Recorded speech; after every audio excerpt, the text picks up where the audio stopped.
time has finally come to pull the Miata motor out.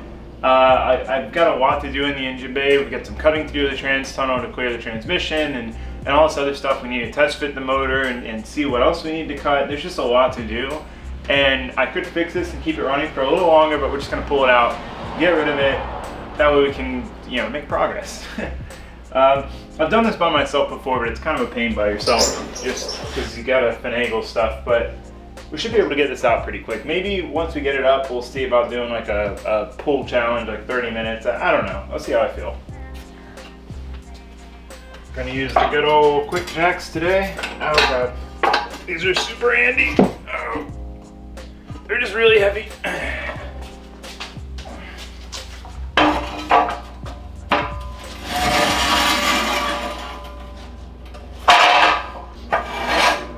The only thing that I'm concerned with is if I put these in a way where I can shut the garage, I might not be able to pull the engine out. I don't know. We'll lift it up and then kind of see where we're at after that.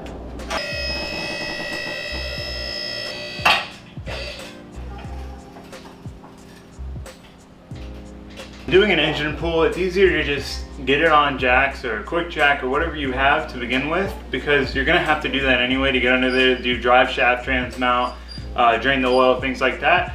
And especially on a low car like this, it's easier for me to reach everything with it this high than leaning down over to get the stuff. So first we're gonna start disconnecting everything up here. There's a bunch of stuff like wiring, intercooler piping, etc. So we're gonna start there.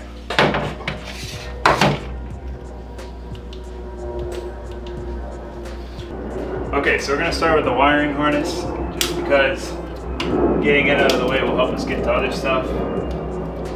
Also, another tool thing I got, Nitex pliers. I don't know if you guys have ever heard of them. If you have, you know how amazing they are. They're really pricey. Like, these are like 25 or 30 bucks, but you only need a few pliers. Like, you don't need 5 of every kind of plier. So I bought 4. I bought cutting dikes, needle nose, regular pliers, and then the Cobra channel locks, which is what I started with and realized how nice they were. This is not a paid promotion or anything, bought these with my own money, but they are really nice. I'd rather have 4 of these than like 100 crappy pliers, Okay, I guess we can, let's see, we're just gonna keep doing wiring.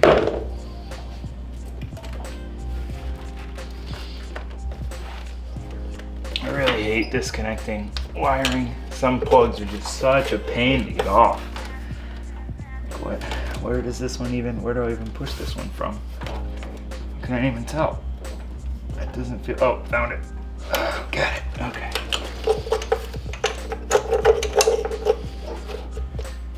So, let's see, we got alternator wiring, starter wiring. Let's go ahead and keep disconnecting these. This is like coil pack. Let's take this off. This is in the way.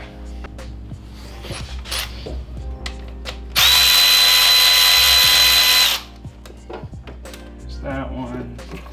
This one was just vented. This one already broke off up here, so we're good there. Allen key.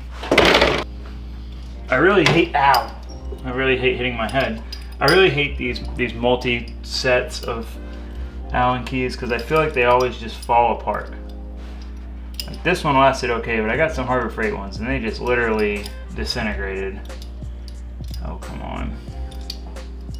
And this is gonna be the wrong size because I bet these are standard. Yeah, they're standard. Allen keys are one of those things that you can't really mix standard and metric. Like, you can't really use standard Allen keys on metric bolts. Okay, we got the wrong size Allen, but it's working.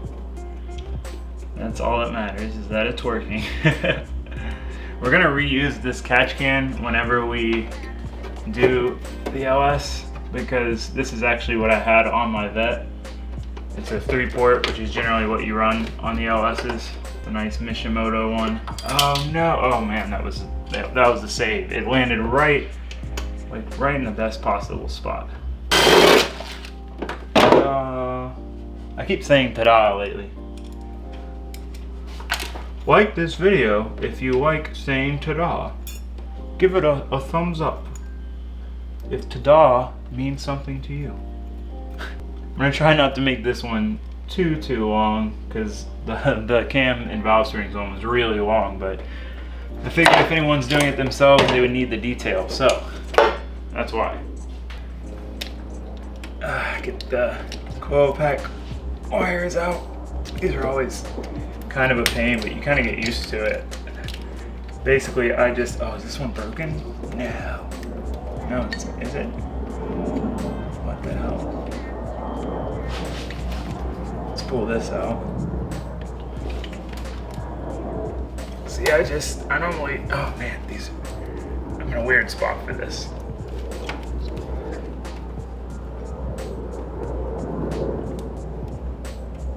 Screwdriver. Electrical connectors went in and out. Screwdriver it out. If you don't care so much about breaking it. Okay, something is wrong with this connector back here.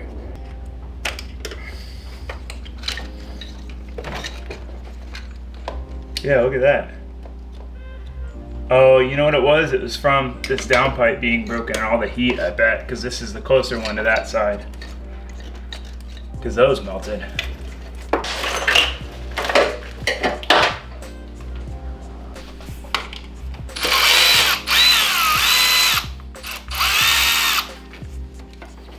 Just taking all the grounds off. That's one thing I commonly forget to do.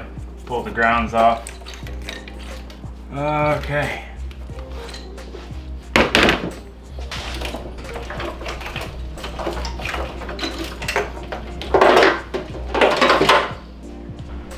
Alright, I think that's the whole wiring harness. Fairly certain. Intercooler piping next.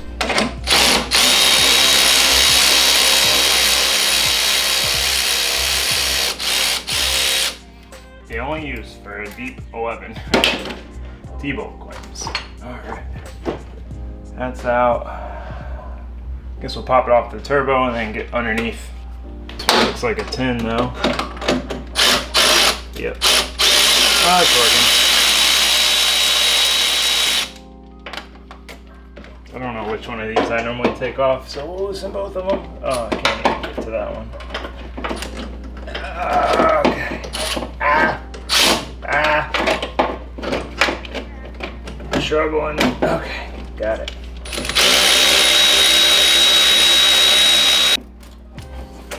Got it. Ta-da!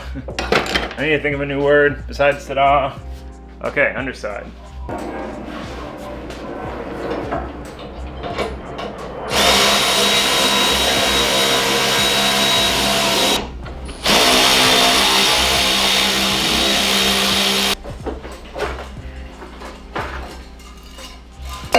One.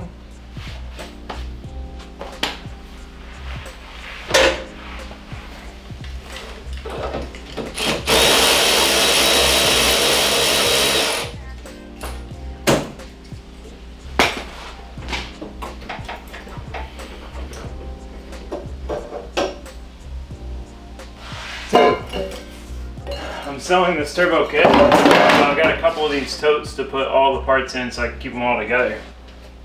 This one's always a little tricky to get out.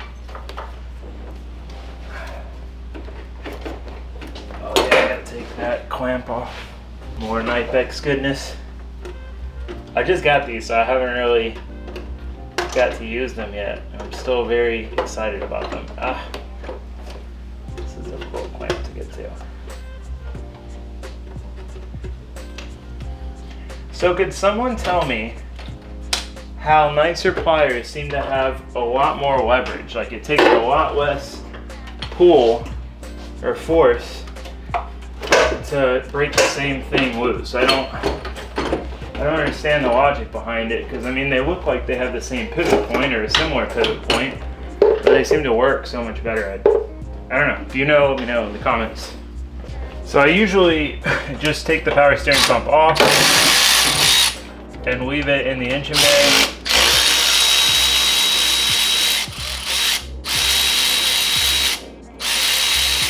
Because I have always been putting another Miata motor in, but this time since we're not, it would make sense to pull it with the motor, but I don't feel like getting fluid everywhere right now, so we're just going to take it off and deal with a mess of fluid and stuff later, because I don't feel like dealing with it right now.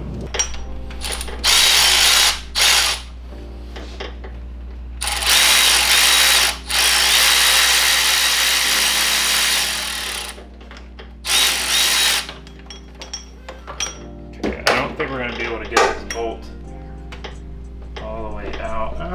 Maybe. Yeah, it hits the fan. So, radiator needs to come out first. I always dread the radiator because I get water all over the place. And there's no good way to catch all of it.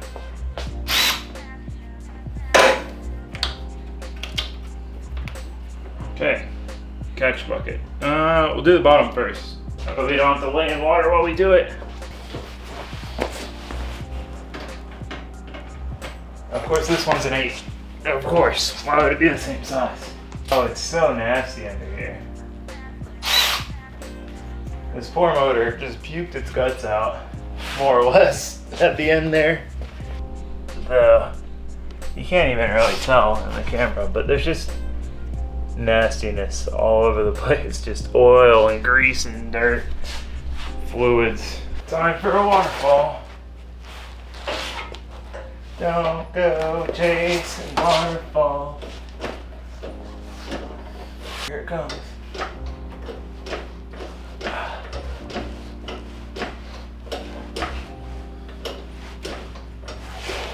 Ah! Ah! Oh God. Okay, well, I forgot about the water that would come out of the hose.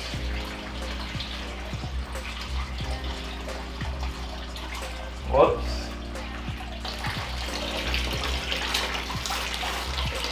That's why I hate that part.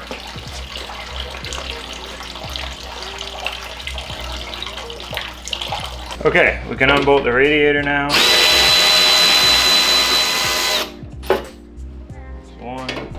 I pull it out without leaking everywhere.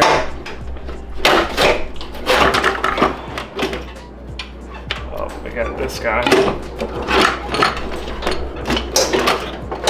Okay. Pull the intercooler out because we're not keeping that, obviously. Oh, up there.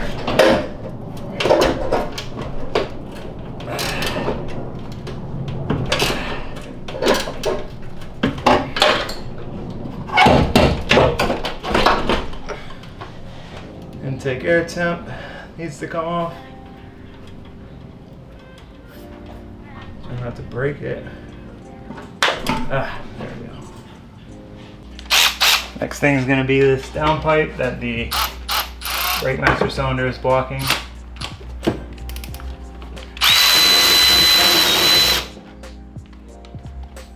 One.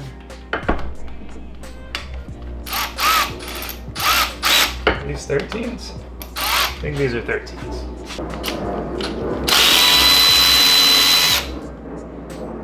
They are indeed 13s. Oh my God, I just realized this. I don't even need, I almost don't even need to take this off. Look. That's my exhaust pipe.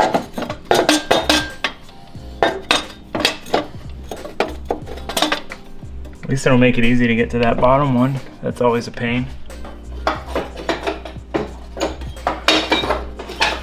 Okay, that's undone. That's all that matters. Okay, we can pull the power steering pump off now. Just put this bolt back in here. Tie this guy somewhere out of the way. Okay, out of the way. Kind of. Maybe. That might still be in the way. Might have to cut that and let it dangle. I don't know. We'll find out.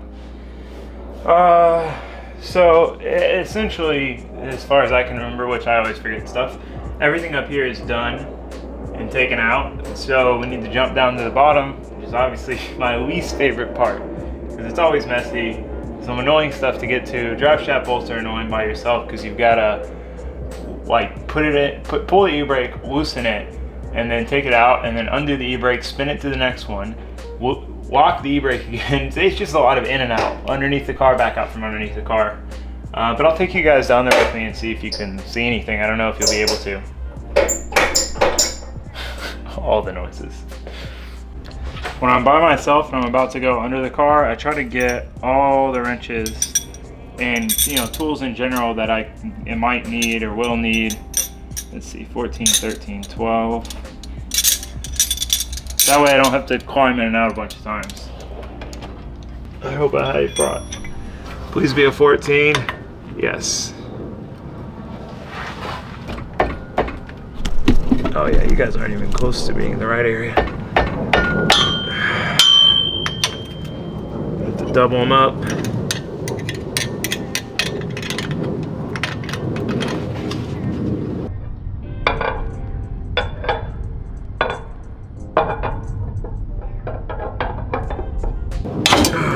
There we go.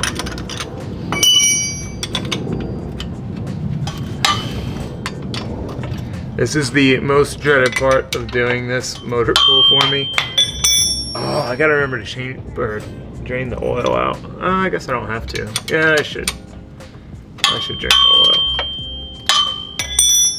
But yeah, I just hate this part. It's just tedious and not fun. Whenever I think of doing oh god, eyeballs, a motor install or pull on this car, this is what I think of, and I'm like, oh, do I really want to do that? It's not that bad. I don't know why I dread it so much. I think it's just the getting in and out of the car 100 times part, or out from underneath. All right, so we got to get out.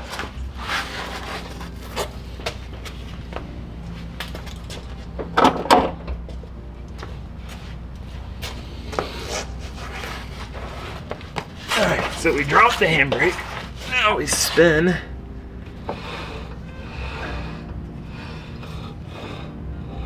This over. I'm gonna try to just break it loose without locking the handbrake. You know what? I think I could fit my electric ratchet in here. Hold on.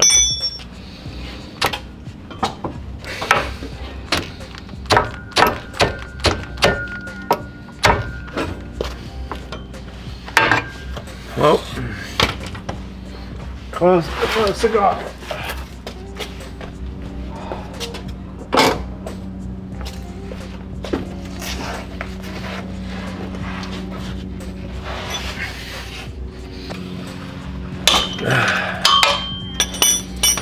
Now we can use this. I mean, it still makes it a bit easier.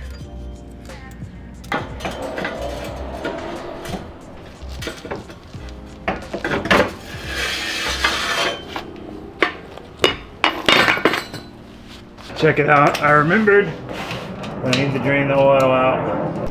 Alright, so we need to get this trans mount out.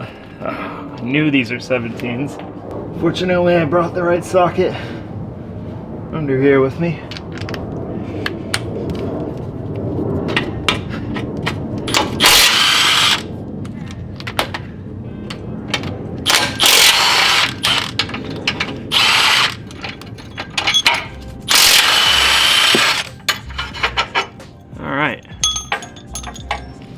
Now this is one of those annoying to get to things which I need a wrench for, which I don't have. Let's get you guys a better angle here, maybe. Oh geez, knocking you over. Messing everything up. Okay, well, let me just show you. It's this guy. So I gotta take this bolt out and this slides out. It's a cable. There's also a couple wires up top, like that have to basically hug the transmission to get to. The reverse wires and something else is up there I've got to take off, and then that should be it down here, I think. We'll find out. Okay, we also had to do the slave cylinder, but we got that off. Now engine mounts.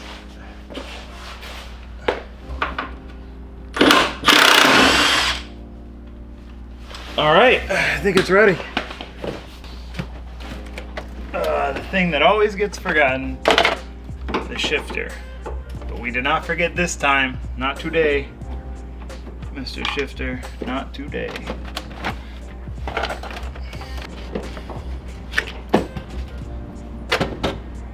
smacked myself in the face with it.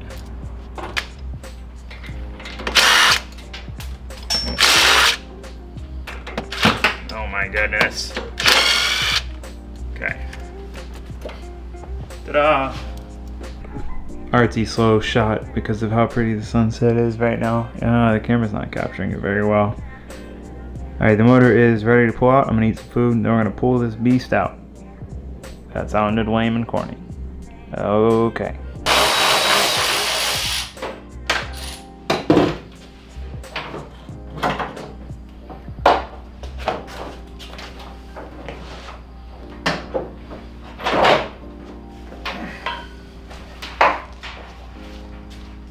If you're not like me and you're actually smart,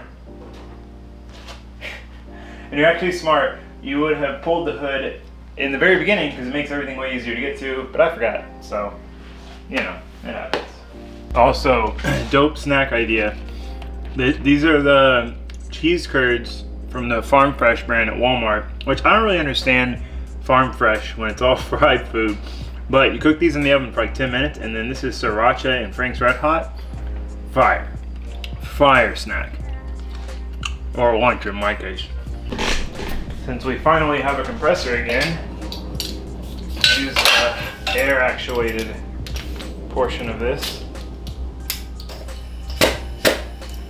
Oh, we need to up the regulator.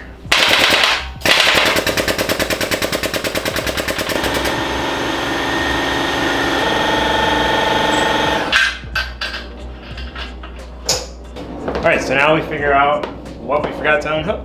That's the whole point of removing a motor, right? Is figuring out what you forgot to unhook.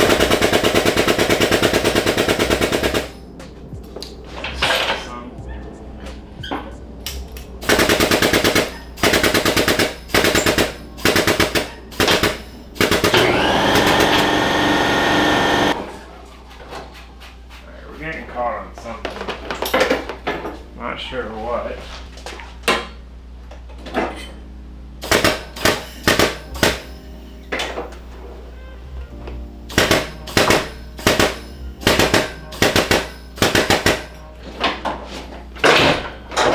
I just didn't want to come out of the mounts.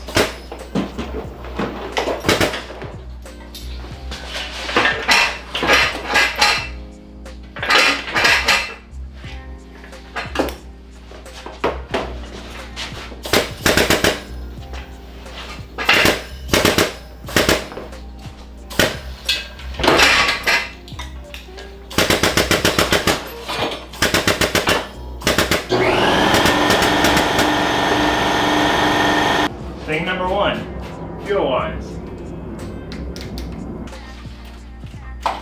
So far we haven't washed our eyes in fuel. So I'm gonna give you guys some advice. If it feels like it's hung up on something, even if you can't see what it is, it's probably hung up on something. We are hitting the power steering pump, so I'm gonna go ahead and cut that loose.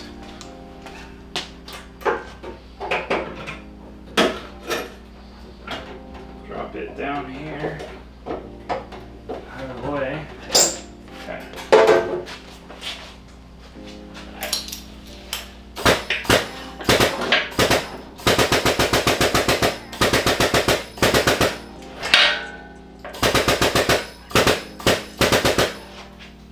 Now it feels like we're stuck on something again.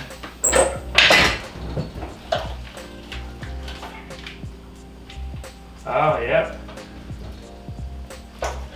Wiring.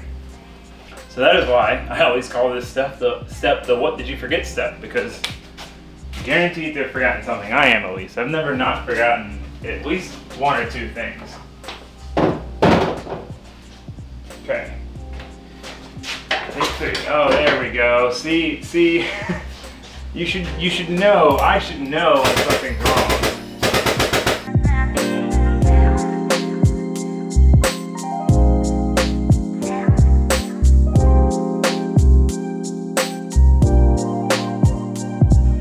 Now what I do is I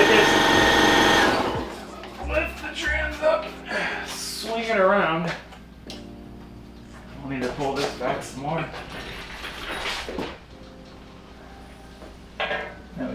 this down to a safe height.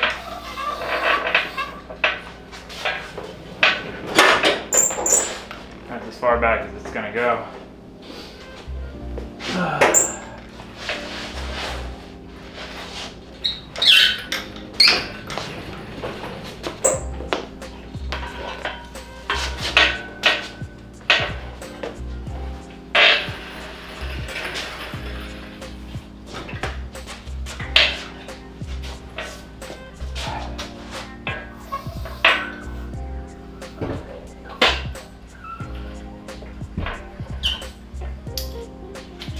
And just like that, she's out. So look at how nasty. It's like mud and grease and oil and just all sorts of stuff. You can see where the downpipe broke off. Like it was completely broken. There's the wastegate dump tube, which recircs back into the exhaust. Yeah, well, not like we're reusing it anyway, but still. So what we got to do later on is we got to figure out what of this harness we can just pull out, what we kind of need to keep in, all that, cleaning this area up, start plotting out, cutting, maybe get the other subframe on. I don't know. There's engine-based stuff to do in the next video. I'm going to go ahead and pull the trans off this thing, just throw it over there so we can tear that down in a day or two. So yeah, that's what's ahead. More stuff on the motor, oiling system, accessories. Tearing that engine apart just to see what happened. I'm assuming ring lands on number 2, but every time I've torn it apart, it's been kind of an interesting thing, and it kind of tells a story, so that'll be a fun video. And then engine-based stuff, getting all that prepped and ready and wiring, and we got a lot to do, but we've got a lot done, so it's exciting. Thanks for watching, thanks for subscribing. I'll see you guys next time. Bye.